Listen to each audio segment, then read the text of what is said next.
So today I'm with my friend Chris, who's very kindly agreed to have a little chat about his sporting life and his life here in Thailand. Chris and I know each other from Thai lessons. We were both sitting occasionally in the same classroom here in Chiang Mai learning Thai or trying to learn Thai.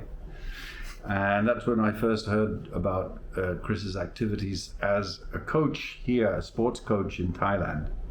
And as I say, Chris has kindly agreed to sit down for a few minutes and tell us about his sporting life and history and how he came to be here in Thailand and what he's doing now and how he sees the future maybe. And what I think would be very interesting to hear from you, Chris, is about your obviously your experiences here in Thailand. Interesting always, I think, to hear comparisons, even if they're generalizations about life in Thailand compared with life in other countries, life back home in Europe or life in Singapore or other parts of the world. It's always curious, I think it's always interesting to hear about those differences as well, and similarities and differences. So Chris, you're originally from Switzerland? Yes, I'm originally from Switzerland. I've grown up in the south of France because my parents were working there. Oh. So until I was 17 years old, I grown up there. So I have always been in sport. I started sport early because I'm from the generation where we didn't have any mobile phone, we didn't have any internet. So I'm from the generation where we were just going down the block and kick the balls. So that's what I've done. I've done sport ever since I can remember. Yes. And I've done all kind of sports, which is something that we're seeing like youth are kind of losing nowadays. I've played sports that I was very bad at. To start with, I played football. My dream was to be a rugby player, which obviously I wasn't really cut for. Then after a while, I noticed that I was quite okay in endurance, more than I was a fast guy. So started playing with bicycles back then. There weren't any fancy bike, so we used to race push bike as dirt bikes. So I did a lot of racing my bike, and bike was a mean of transport. Yes. So it can help me going from A to B faster. So that's how I started using bikes and racing bikes. After a few years racing bikes, I got kind of like hired by the school team for swimming. Sorry, where was this at the time? In Switzerland or in France? In France. Okay. I was still in France, and because of that endurance probably capability, I was in the swimming team. I swim at the national level for a few years until with less empathy than we have now. I was told that I wasn't good enough to go to the next level, and I was offered to go and play water polo, which I really enjoyed. After which I played at the Division 1 level. I was in fact the youngest player in French Division 1. And after that, I kind of took a little bit of a break from sport until my mid-20s, at which time I was in Switzerland. Yes. And I started working, and I started doing sport again. I started cycling again, I started running again, and then it was a little bit I won't call it the beginning, but it was like the mid-development of triathlon. Not the frenzy that it is now, but I mean, there were a couple of triathlon. I thought like, well, that's a pretty crazy thing to do, but I can swim, I can run, I can cycle. So let's try, and got hooked to it a little bit. Keep racing as an amateur in bike races, any kind of bike, because I like to race any kind of bike, so mountain bike, road bike. Track bike, I don't mind as well. And when you were in Switzerland, were you in a very mountain? I mean, obviously, the whole country is relatively mountainous, but where you were living also? I was living in Lausanne, yes, which has it's an amazing playground Yes. for any kind of sport. You have the lake, you have the mountains, you have amazing roads. And one of my motivation to go back to Switzerland was to have access to that as well, because the sport installations in Switzerland were like something amazing, like Yes. putting a kid in a toy shop. Yeah. So I had really everywhere to play with anything, bike, mountain biking, downhill bike. I could swim, I could participate to events as well. It was really a great place to be, which I did for a few years. Then work accidentally sent me to Asia. Okay. That's now almost 30 years ago. Wow, long time Yeah. ago. In the 1990s? 95. 95. Yeah, so in 2 years' time, it will be 30 years. 30 years. Yeah. And I kind of never really went back. Where did you go to? I was in China. Oh, okay. And I keep cycling when I was in China to discover the surroundings. So you were there, it wasn't directly sport related, you It were was there. not sport related. It was a business thing. It was a business thing when Yeah. I was there. But I keep being involved in sport all the time until my mid-30s, where I was in Singapore at that time. And I wanted to kind of give back to sport what sport has given to me, which Yes. is a lot. Yes. Because I grown up in a great place and a great family. Having said that, temptations were left, right, and center as for every kid. Yeah. And I think that sport put me in in a kind of like the right line of having friends and teams and things to do on a daily basis. So I started coaching friends. Started really getting interested into coaching. To further my knowledge, I started having some qualification in coaching for both cycling and triathlon.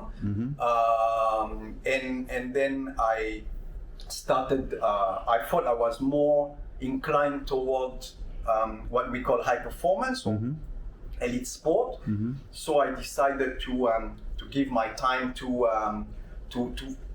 federation, to national environment, and did a fair amount of identification for young talents, trying to identify junior potential talents and trying to bring them into national teams. I did that in different countries, and in the 2012, that's about 12 years ago, one of my sport friends approached me in saying that there was a problem with the paracycling team.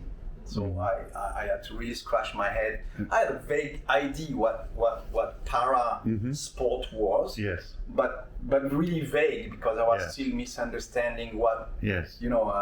is wheelchair racing athletic or cycling or something like this. I had really not much clue. And he told me, look, they lost their coach and where was this? This is in Singapore. In Singapore. Okay. In 2012. And 2012 is just about 1 year before one of the major regional game, which is called the Asia Game, which just in fact happened in China this year. Yes. And there were those 4 chaps there that were a little bit lost because they lost their coach and that friend of mine who was involved in there as a volunteer told me, look, why don't you have a look at it? And I said, yeah, what do you want me to do? I got no idea. So were you already in Singapore? Yes. And when did you first start living in Singapore? Do you remember? I was there in 1998 the first time. Okay. Then I moved back to Hong Kong for 2 years. Okay. In 2002 and 3. And were you working in the sport field in those days, or was still mixing between business and sport? activities and sport? And then when I came back, I decided that okay, I want to fully dedicate my time to sport. So was that when about 2002 when you basically moved 100% into the sports field? Yes. Yeah. And that's where I started working for federations. I started working in very different functions. I work with the it's called the Triathlon Association of Singapore. Okay. Doing some coaching the coaches work. I work into some of their talent identification process. I also work for the Singapore Cycling Federation at the time when they started what is called Safe Cycling, which was an education program for kids and adults on how to cycle properly and learn to cycle in safety, owing to the fact that there was a master plan to encourage people to cycle and to cycle in public places, in park connectors, on roads, things like this. So safety is mostly about dealing with traffic, or what does safety mean? Dealing with traffic, dealing with a little bit like what we have. I know that we have both one patient in common, which is riding motorbikes as well. Yeah. So it's more so learning the right basics in order to feel comfortable and safe, whether you're in the traffic or not. Because in Western countries, especially in Northern Europe, for example, cycling is like a second nature. You walk and you cycle. Yes. So you start cycling very, very young, and whereby in Singapore it wasn't the case. And Singapore now has about 360 kilometers of park connectors, which are shared. They're shared with pedestrians, they're shared with people that can do skating, or things like this. So the aim of that program, which was a very good one, was to on one side to teach kids in schools how to safe cycling, how to start cycling properly and cycling safe. And it was also to using what we call the community centers in Singapore, which are like places in the neighborhoods where people can have sport activities, social activities, and to basically teach them how to cycle safely as well, when some of them will buy their first bike when they are 40 or 50 years old or something like that. So I was in the first batch of coaches to basically start that program under the leadership of the Singapore Cycling Federation. And then in 2012, I mean, that story of the Paras came out, which my first reaction was, well, I'm not interested at all. I don't know anything about it, and I really don't think I can help, and it's better to find someone else. But I started, they had a junior program with junior impaired kids on Saturday afternoon. So I just said, okay, I'll turn up to the program as a volunteer, and maybe I'll have a look at that. And after a few months, I found that I mean, it was quite interesting. It was interesting to see that there were kids ranging from 8, 9 years old to maybe 20. And I was quite amazed at how they can go over the disability to do recreational cycling. Yes. Because I was coming from a kind of high performance world where, you know, the guys are supposed to have the highest level of fitness, but we complain about everything every time. And I was saying like exactly the opposite. I was, I mean, not the opposite, but I was saying people that had sometimes very severe impairments. Yes. But I was just going over that impairment and doing cycling as well as a sport because it's a sport. And at that point, I kind of like told my friend, look, okay, I'll do the job until the Asia game, and then after the Asia game, I'll stop there because I'm not like I still want to do other things. So we did that.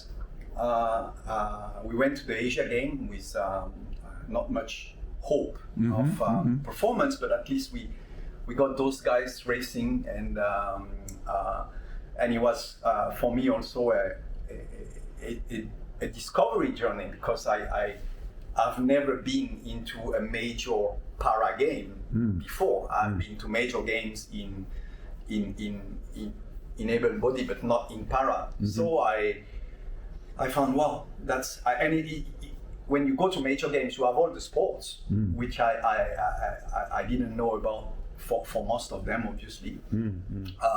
Try to learn a little bit, observe and things like that. And then we came back. So I kind of took a break and then through some other channels, someone who had quite high responsibility in sport asked me what was needed to set up a paracycling team. Okay. Where was this? In Singapore. This is in Singapore. And I told very frankly, because I've probably been known to be blunt. Then I said, look, you just need to start all over again, studying what's happening in other countries, and that person who had the possibility to start that told me, then just go and do it, which I did. So I have always had a kind of preference for startups. So we started going around, and the aim was to qualify for Tokyo, which we did. And at that juncture in 2018, I had already told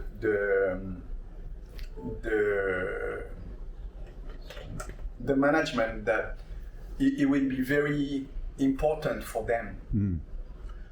No, at that time it was the new team that we started was in 2014. Yes. Pretty much after we came back from that experience at the Asia Game. Yes. And the fact that it was a startup team, I mean, I always have liked that. I mean, I'm probably more comfortable in startups than at a management level in big teams. Yes. I mean, I like that challenge of starting in the few years that bring people to that level. And what is it about? Is it about choosing the people, choosing the methods? That's a good question.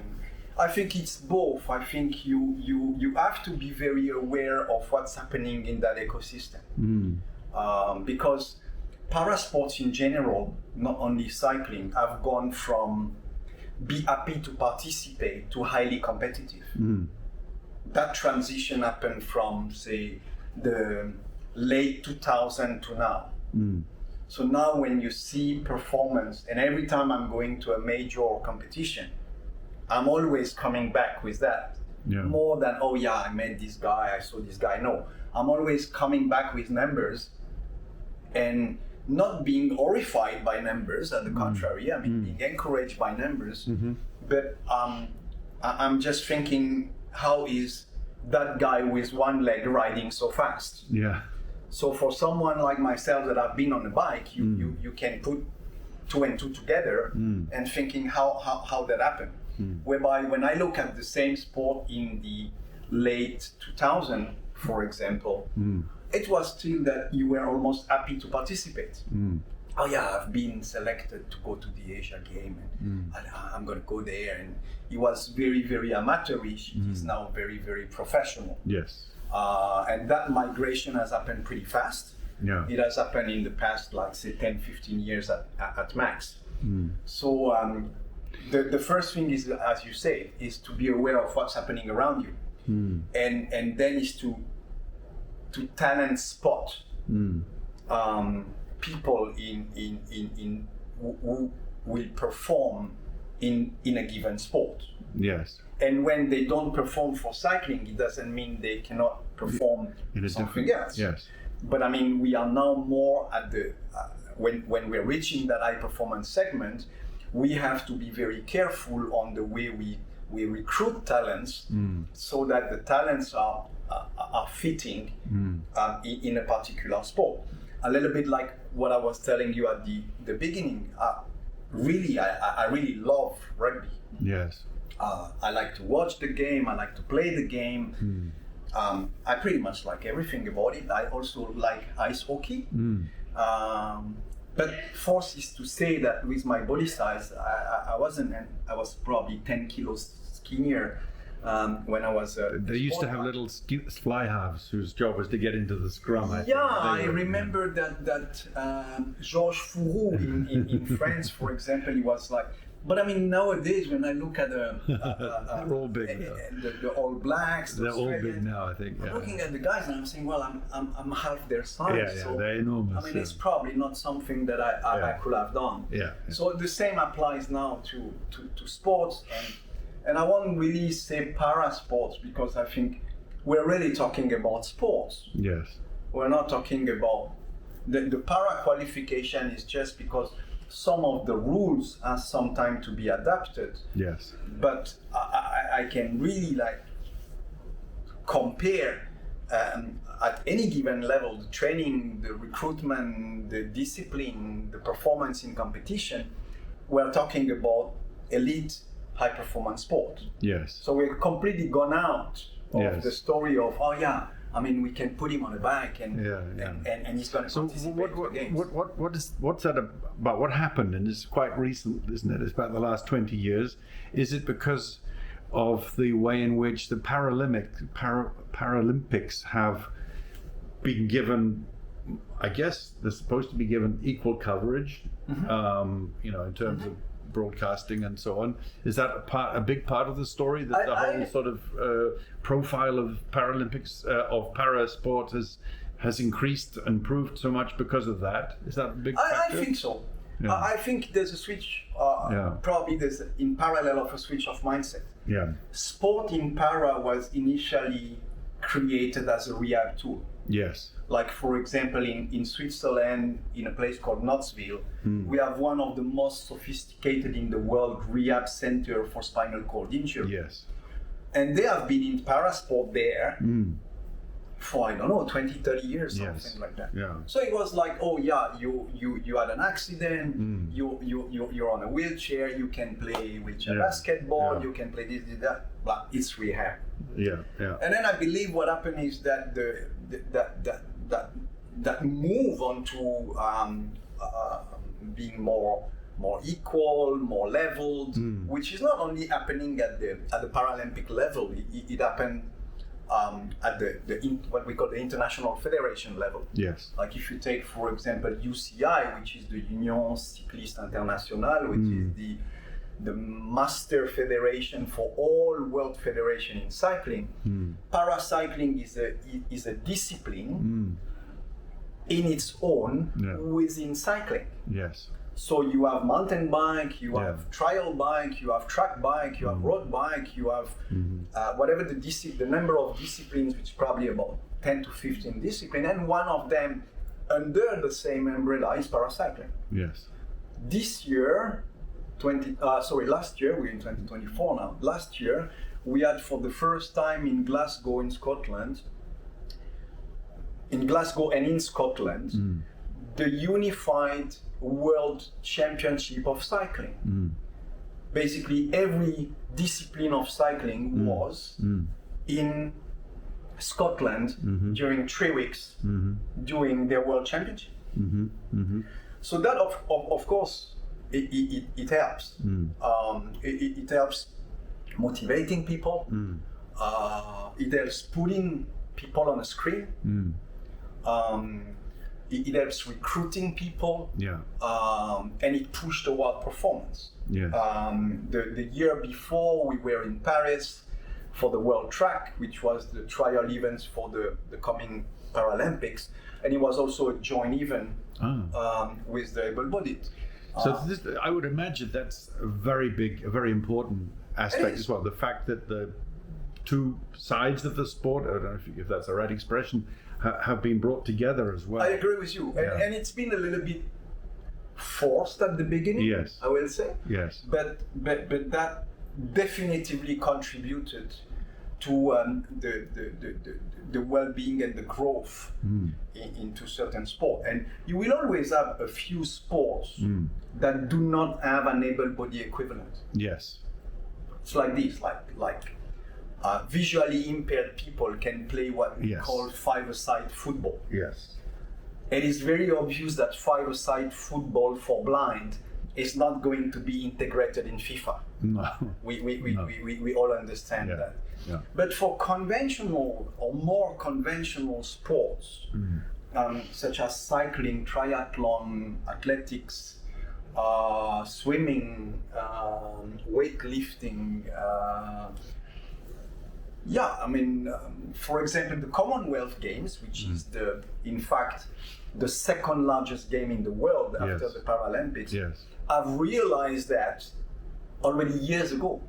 It's the third or the fourth Commonwealth game where in fact you have the kilometer on the track for able-body and 2 minutes later you have the kilometer on the track for visually impaired. So the integration is 100%. And it's important. It's important because it gives visibility. Yes. When you have two events, it is very obvious that you won't have the same coverage at the Olympic Games that you have at the Paralympic Games. It's like this.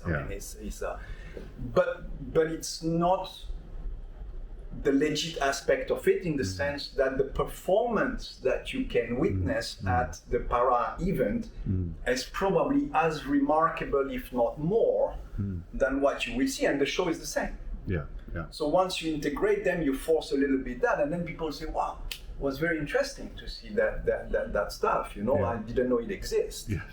I still have many countries where we go, when we unpacked our equipment, we still have people coming around and say, wow, how does that work? Well, it's just an adapted bicycle or something like that. But we still have that everywhere, not only in here in the domestic and the domestic thing. That to go back to the creating the team, it was about applying modern recruitment method and ecosystem intelligence, which we were doing probably already for a few years in the able-body world, to the para world. So that's the way we started the story. We're saying, okay, what's happening in the Asia level, what's happening in the world level, what's happening in the ASEAN level, and what do we have in stock, and how can we match those things?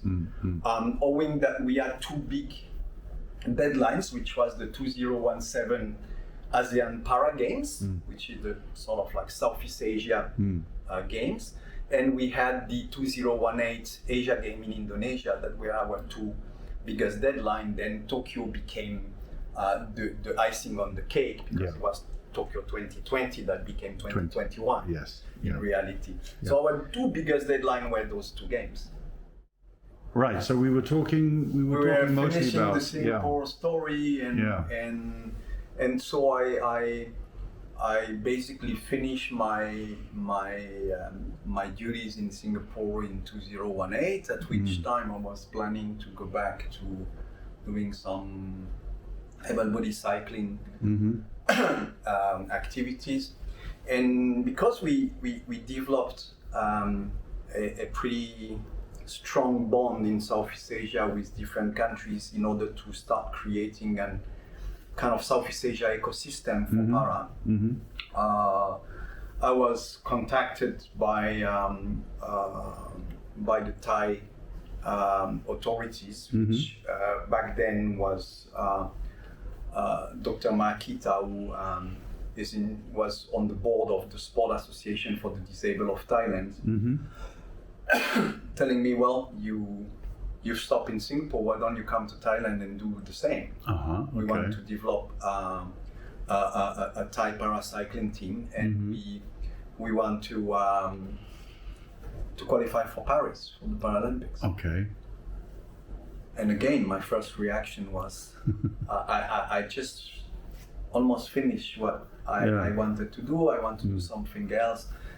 And in fact, para sports are fairly well developed in Thailand. Yes. Thailand has a few sports where they already had a lot of like world-class athletes. Really world-class athletes, notably in wheelchair racing, in table tennis.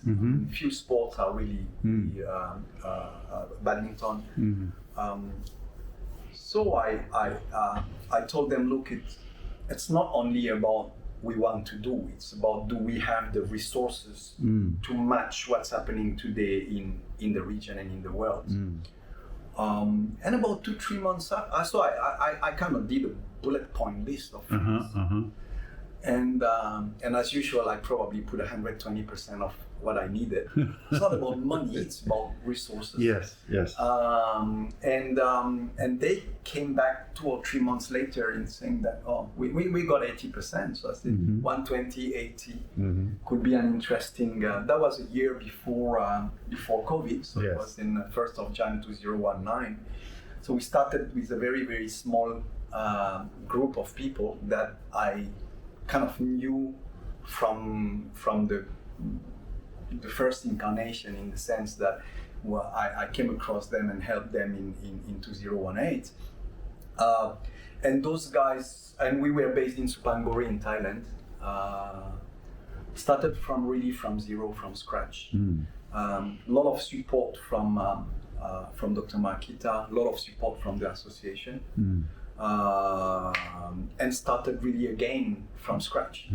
So did you came to Thailand, like you said, and from the beginning as the chief, the top? Yes. I came as the head coach. Head coach. I was in charge of the coaching and what we call the performance, which is the benchmarking of athletes, the selection process. And when you start a team like this, you're pretty much in charge of everything, because it's it's all about finding really the Lego elements to build the team. So you had several years experience in Singapore in the same field, doing much the same thing. Yes. I'm curious, of course, about the similarities, but also the differences between your environment in Singapore and what you encountered, or maybe what has changed since you arrived. Yes. In Thailand. One is the size of the country, and therefore the size of the pool of potential recruitment. Yes. The second factor that influences, and this is like documented in terms of research, is the living standard. Yes. In Singapore, because we're talking about professional athletes. Yes. We're talking about athletes who train full-time for their sport. Yes. In Singapore, when you start a sport, this is almost impossible. Yes. Because the guy needs to live. Yes. And you can't get funding at the sort of system level to fund someone who maybe will be a good guy in a few years. That doesn't exist in any country in the world. No. Federations are there to get back what the clubs are training. It's like a soccer player. You don't start when you're Lionel Messi. You start by being a junior, and then the same applies there. So the biggest difference is that I think Singapore move in the right direction to establish in a sport culture, but there's still that paradigm between okay, I need that amount of money to survive per month, and at the same time I want to be in sport. So most of the people are working. Yeah. So when you're working, you can't train every day. No. Thailand had already in other sports a professional to semi-professional system in place, whereby people are, at a certain level, can integrate national teams, be remunerated for doing so, either toward a particular game or. Then where we probably were quite innovative is that we had a pretty good discussion with the sport authority in saying, look, cycling is not a sport where you can train for 6 months, break for 3 months, train for 6 months because there's a new game. Yeah. Cycling is something where you train all the time. Yes. So we were probably, with again the kind of push given by the association, we were the first one to be in permanent camp to train. So if I understood correctly, obviously, I say obviously, but I think it's true that Singapore, in the whole of Asia, is materially the most affluent Asian country. Yes. You know? Next to, I don't know, Hong Kong maybe, I don't know. And on paper at least considerably more affluent than Thailand, you know. But from what you just said, it seems that in some ways the situation here is better in Thailand, that there's more provision for training. You need to look down to the numbers as well. Yes. Of course, there's 80 million people in Thailand. Yes. And you have a difference in the maturity of sports. Yes. Okay. I think the Thai sport in general is probably at a higher level of maturity, not only in the para. I think that applies to able-body sport as well. It's ahead in terms of sport maturity. Then kicks in the second story, which is how much you need to fund to maintain an athlete in Thailand, or how much you need to fund to maintain the same athlete in Singapore, which obviously are two very different figures. Yes. And that's probably where the biggest difference is. To the best of my knowledge, in the para sport, if I recall correctly, in Singapore you have 75 to 80 athletes who are what we call spec scholars, meaning they are paid to train. You have probably 70 athletes in some sports, single sports, in para, in Thailand, in terms of numbers. Yes. I think that if you take sport like wheelchair basketball, for example, where there's a junior team, there's a senior team, there's a women team, there's probably close to 70 players which are in camp for competition in a single sport. Yes. Which in Singapore you will have pretty much the same number of people, all sport across the board, who are basically funded. I mean, Singapore is a very small place. It's a nation state. Correct. It's a small island.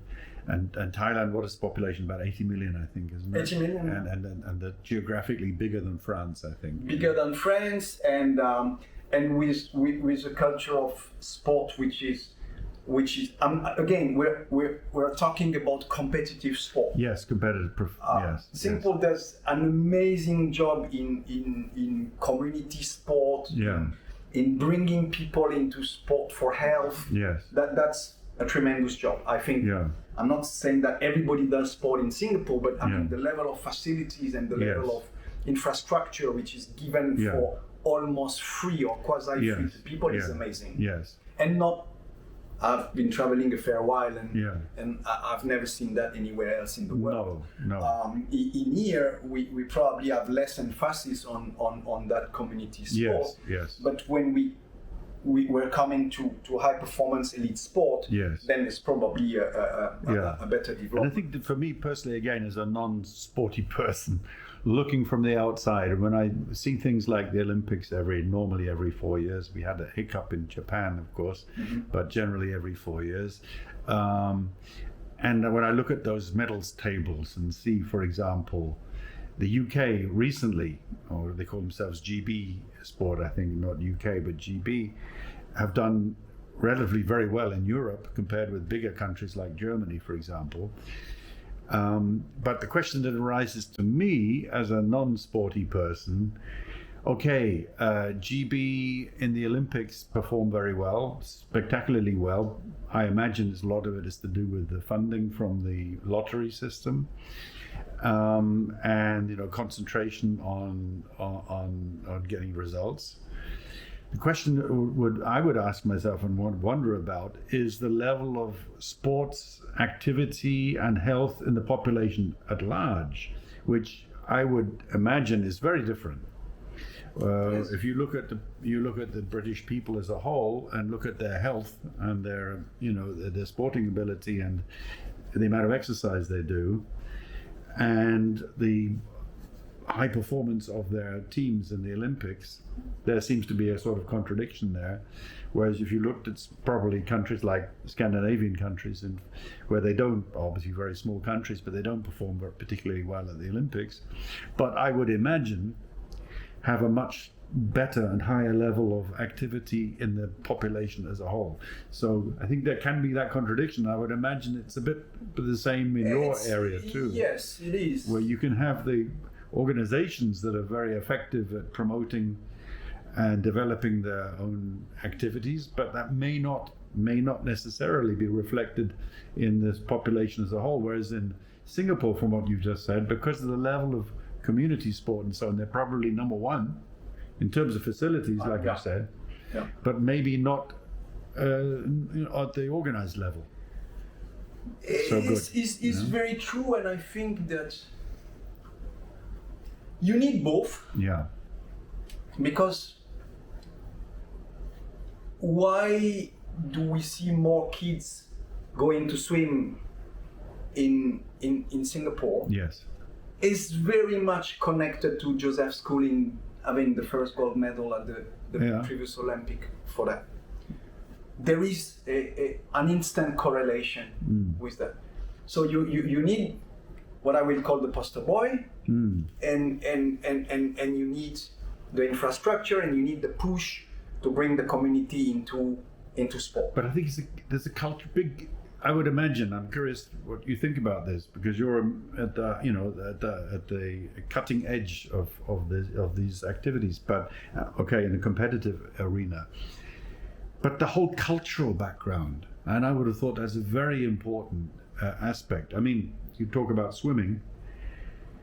I have a connection to the Philippines, and that's the country of 7,000 or 8,000 islands with regular flooding. But I think it's true to say the vast majority of Filipinos cannot swim. And I heard that was the case. I was surprised actually to hear the case that in China, that a lot of people, most people can't swim for whatever reason, culturally, and maybe because the schools. I mean, I know in Europe and in the UK, most people learn to swim as part of a school curriculum. Yes. And if that is missing from their schooling, then for most people, especially if they don't live near the beach, they don't get a natural or easy way to learn to swim when they're young. And it becomes harder and more expensive to get them there, because you need to go and talk to a 40 years old person who is in the workforce and tell, you go swimming, it's good for your health. Yeah. I think the big push for the community part has been realized into the fact that if we don't get people to exercise, we can't control our social security costs. So you better invest $1 into getting people to be healthy than invest $10 to cure them in the public system. I think every country that run a public system I've probably not long ago, in the last 5 to 10 years, realized that in a world where we live longer, we are cured better, medical facilities are becoming more and more available. So maybe I'm focusing on the developed world, granted, but I mean, I think the world population age is increasing, and what's happening is that people say, well, how much I need to pay for that guy hospitalization when he will be 80 years old, compared to sending him to do some recreational sport activity at the onset. Yeah. It's very clear that one is cheaper than the other. That is on the community level. At the high performance level, what's still probably missing in a few countries which I've had the chance to work with is sport as a professional activity is not really yet totally recognized as a job. And I think that is a generational thing. It's the only thing that you can't completely control. You can say to the average Joe that, okay, if you go and walk 20 minutes per day, it's better than if you don't. Yeah. And he may go in average in thinking, yeah, maybe 20-minute walk is okay, or I walk to work or something like that. Now, imagine that you have a kid who you pay for good school for. He just graduated from high school. He's fed. He just applied for the best university that it's nearby, and he got into medical school or law school or whatever. And he's coming to you and say, Dad, thanks for what you've done for me until now. I'm going to be a runner. I'm not going to go to medical school. I'm not going to go to law school. I'm going to go and run. Yeah, that's the bit of the Forrest Gump story. You need, so in certain countries that is accepted. Yes. Yeah, he's going to be a runner, but he's probably not going to make the same living at the moment as a medical doctor. Yes. But in some countries, and especially in Asia, I believe it's not yet there. And that we need 1, 2, 3, I don't know, generation to change, and at which point the parents will say, well, if you really want to run, go and run. And we're not going to hang you dry out of the window or something like that.